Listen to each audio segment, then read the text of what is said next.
Hello, my name is Mr. Chaos, Edgelord Extraordinaire, and I want to talk about the most interesting yet most bafflingly worst game franchise in the world, which managed to kill itself in only 2.5 releases. This will get into major spoilers, so if you care about any of that, play or watch the games, and then come back and give a like. Or if you don't care about spoilers or anything like that, give me a like anyway, 'cause that'd be cool. The game I will be talking about today is Prototype, one of the best games ever made, and its inbred jet cousin. Now, while everyone has their own taste in games, a game like GTA, but with less consequences and actual superpowers, is definitely one of the funnest games to play, which makes it so sad and disappointing that the sequel to something so amazing had to be tied down with worse gameplay mechanics and somehow a more limited world, with the sequel honestly seeming like Activision broke or took away almost everything that made it so fun in the first place. The stars of this train wreck of a franchise are Alex Mercer and James Heller, with the two being opposites in almost every way, with one being black, the other white, one having amnesia, and the other living in the past.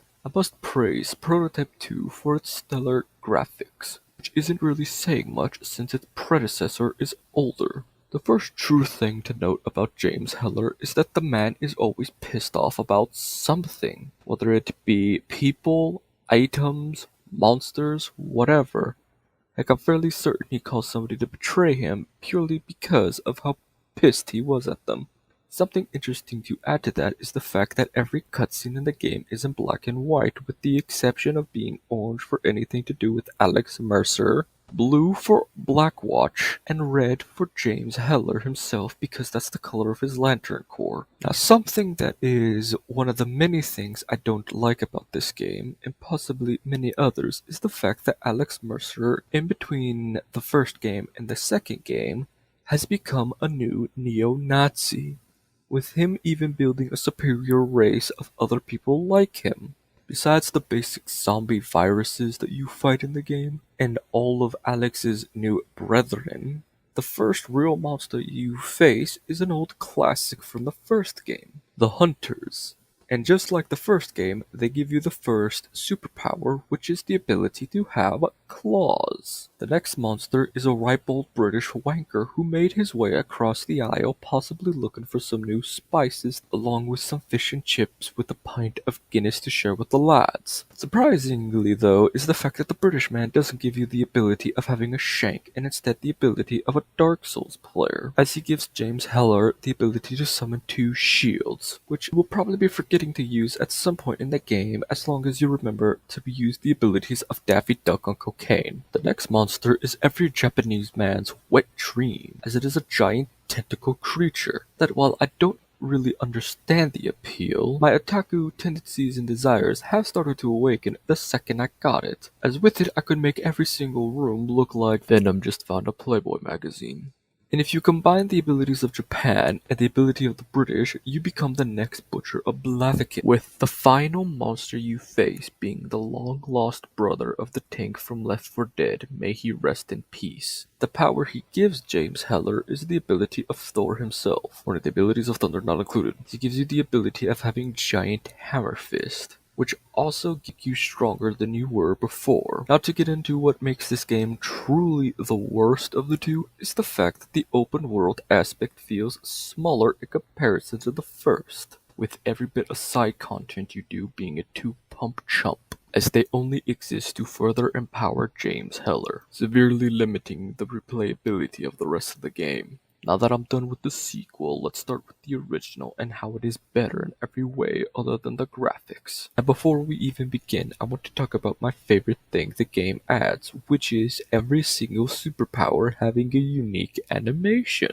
And all you have to do is hold down the button to use them, with 1 being for weapons, 2 for being disguised, 3 for armor, and 4 for eyes. Now, the disguise and eyes don't really have a unique animation because the eyes are just basically the same thing. and I have no idea why for the disguise. The first weapons you get is Black Panther, a grappling hook tentacle creature, a giant sword, some hulking fist, and some hulking fist for fisting. The armor that you get is a shield that, while it may be worse than the sequel, but they do the job well enough, which is to protect you from all damage until it breaks, which is usually when an RPG or some other form of explosion hit you.